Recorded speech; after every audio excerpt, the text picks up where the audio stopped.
much everything. I think for me, I sort of forget sometimes how well people could see because I was visually impaired for a while before the vision got worse. You have donkey breath. You must fix that. Yo. Oh yeah, you can't feel her eyes at the top of her head. Yeah. You have big, big, big eyes.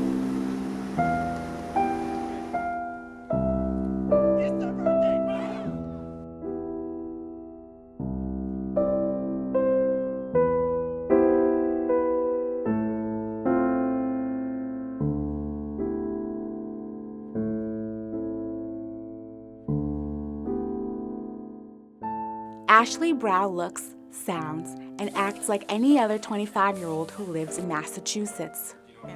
She can read and write, she can cook, run, and knows a thing or two about her iPhone 5. Okay, I'm coming. But that's not all Ashley can do.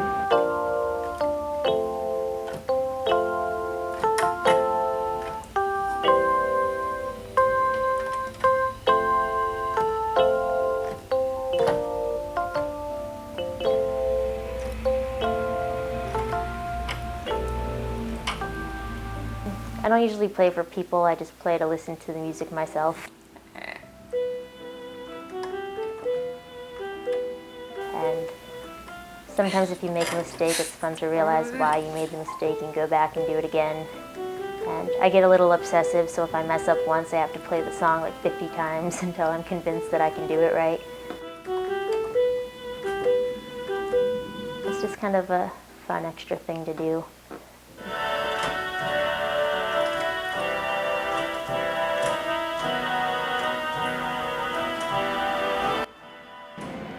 As a little girl, Ashley would follow along by listening to preset songs and repeat what she had heard. For Ashley, playing the piano can be a stress reliever. I just sort of let it sit for 15 years. And then I found it again one day and decided, hey, I should probably learn how to actually do something with this. So I found an app on my phone, because there's an app for everything. An instructor would say, okay, you're going to hit a C chord or an F chord or whatever, and then you kind of had to do the melody by ear.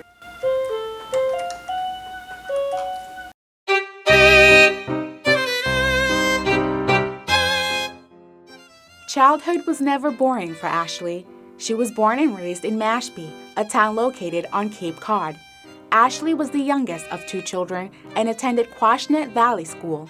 She played with the neighborhood children and did what any child would do. I'm downright normal. But I ended up with a physical disability. I think it was pretty typical, played with the neighborhood kids, rollerblading down the block, riding our bikes through the golf course, catching frogs, going to school, sleepovers, all pretty typical stuff, I would say.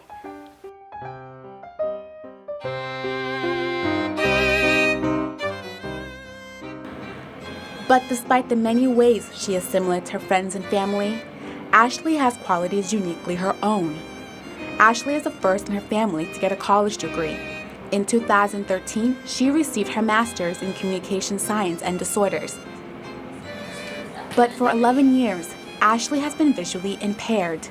When I was in 4th grade, I was just kind of playing around, covering one eye, covering the other eye, just kind of goofing around, and I noticed that my right eye, the vision was a little blurry, but I didn't really worry about it because I'd heard that vision's usually better in one eye anyway, so I said, whatever.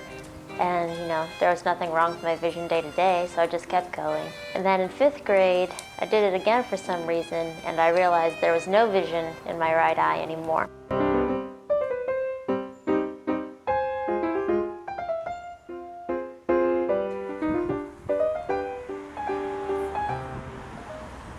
I did sort of grow apart from a lot of my friends, not because they didn't like me anymore, but just because I was spending so much time learning how to read Braille, learning how to get around, learning how to use a computer, that I didn't really have time just to hang out after school to do whatever we used to do. I couldn't be on the cheerleading squad anymore like I had been. Couldn't do a lot of the things that you might typically do with your friends afterwards. You know, couldn't go get a job at Stop and Shop at 14 like pretty much everyone did. By the end of 8th grade, Ashley was declared totally blind. She was no longer able to see anything. So it's a little weird because in one eye, I see just black, and in the other eye, because that's the one I had the laser surgeries in, I have like these weird laser light things always going on in just that one eye. So it's like, how would I describe it? They're usually blue, red, and yellow. Sometimes they mix. They're kind of like the pixels on a TV, but they're always moving around, and it's odd.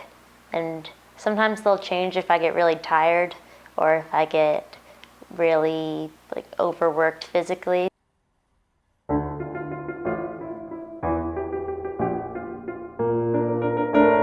Ashley has worked at the Carroll Center for the Blind for a year, where she provides help for the blind and visually impaired.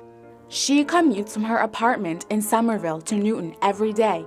It takes her 1 hour to get to work and relies on her cane and others to help her get around. We were laughing, and who was it? One of my students thought we were talking about the software. I was like, no, we're talking about the movie in the book. What movie? Jaws.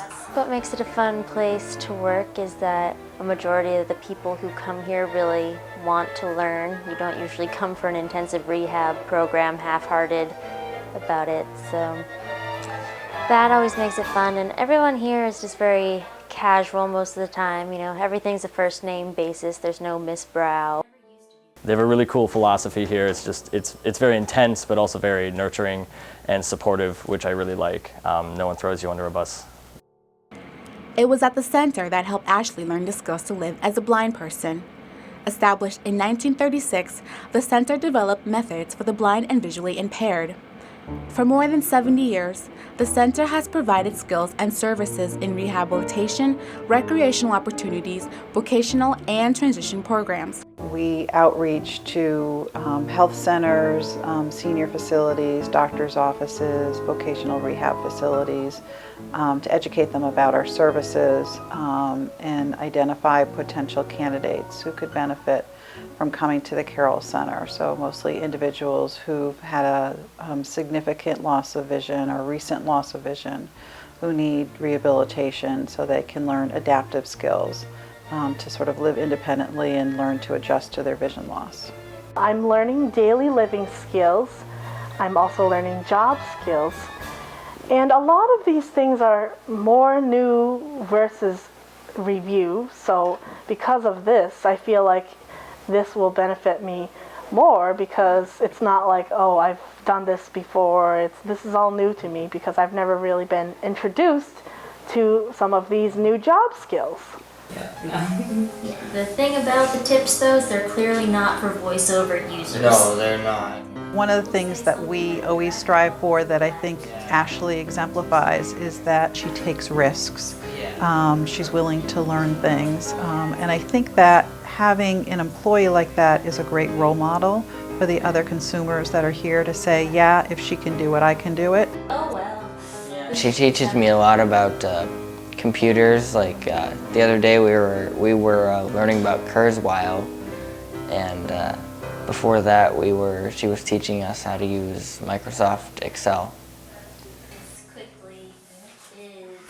Starts off with just the basics, you know. You teach them the skills that they need. So I might teach them how to read Braille, how to use a computer, you know, how to use a calculator, how to do online shopping, anything like that. There's no national education about blindness. We're a very small community, we're limited funded. So there's no one agency who's taken up sort of a national campaign to sort of educate people about vision loss. In many of the early civilizations, the blind were completely excluded from society and were forced to remain in the shadows. Oftentimes, the blind had to fend for themselves, which came at a price that of poverty, begging on the streets, and an early death. But by the 1900s, people who were blind began to move in the direction of independence and self-sufficiency. I've had so much time to understand the vision I've lost, and and with that is so much time to understand the vision that I still have, that I'm a lot smarter about a day-to-day experience of living with vision loss than I was when I was first dealing with it. According to the American Association for the Blind, more than 6.5 million Americans over 65 have a severe visual impairment. It is estimated that 1 in 3 people has some form of vision-reducing eye disease by the age of 65. Richard is one of the 30,000 legally blind people registered with the Massachusetts Commission for the Blind. Now 66, he lost most of his vision at 39. And though he can still make out what's directly in front of him, he is unable to see details. I know who people are by their sound. I know who people are by their shape, and different little cues. A person is considered to be legally blind if he or she has a best corrected vision of 2200 or less. Most normally sighted people have 180 or so degrees of vision, meaning they can see side to side. If your vision is restricted to no more than 20 degrees in both eyes, then you are legally blind. And that essentially means without peripheral vision, you're looking at the world almost like through a toilet paper holder. The cause of Ashley's blindness is due to a condition known as von Hippel-Lindau disease, a genetic form of cancer that over time made Ashley's vision deteriorate. Since its heredity, Ashley believes it was passed down from her grandfather on her father's side. VHL is a very interesting gene in itself. It isn't just the gene that regulates VHL or tumor, it regulates tumor growth rate. And it actually is the same gene that's responsible for or involved in many other forms of cancer, be it breast cancer, kidney cancer, colon cancer, pancreatic cancer, and so on. So it's a very important gene in regulation of cell growth. According to VHL Alliance Boston, the total number of people affected with VHL in the United States is 1 in 32,000. The total number of people with VHL in Massachusetts is 210. VHL affects 8 different organs, including the brain, the eye, and the kidney. It's like any other cancer. But the difference between this and something like breast cancer is it's very different. It's very complicated. No 2 patients look the same. And that's even in the same family where they have the same mutation. A true cure would really be genetic treatment, to fix the gene, but only at the embryonic stage. So the chances of that is almost nil. But if we can find a treatment, that would be the cure, something, the pill every day, the vitamin pill, that would prevent the tumors from developing as well as growing. So be like, I was picking my friends up from the concert they went to. So you didn't go to the concert, but you went to get them. And it's like, yeah, it's only like an hour away. Yeah. While Ashley has persevered in both socially and academically, she recalls her family struggle to accept her blindness. I think just like any parents, nobody wants something to be wrong with their kid, and they weren't sure what was going to go on. Nobody else in the family has vision problems, so they didn't really have anything to compare it to. So, it was a new experience for them, and I think a lot of people cross their fingers and just hope for the best, not really realizing that that can sometimes be detrimental and take time away from when services could actually be given. More support can be given when you just accept it as opposed to crossing your fingers and hoping for the best. So, I think they just didn't know how to deal with this new thing. That wasn't in the parent handbook of what do you do if your kid goes blind? Chapter 14,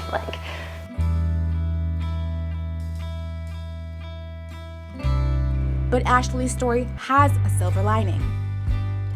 I think my motivation was pretty typical, just like everybody else. It's like, I want to have a job someday, gotta go to college, gotta do this, gotta do that. So I just sort of kept that same motivation that other people did.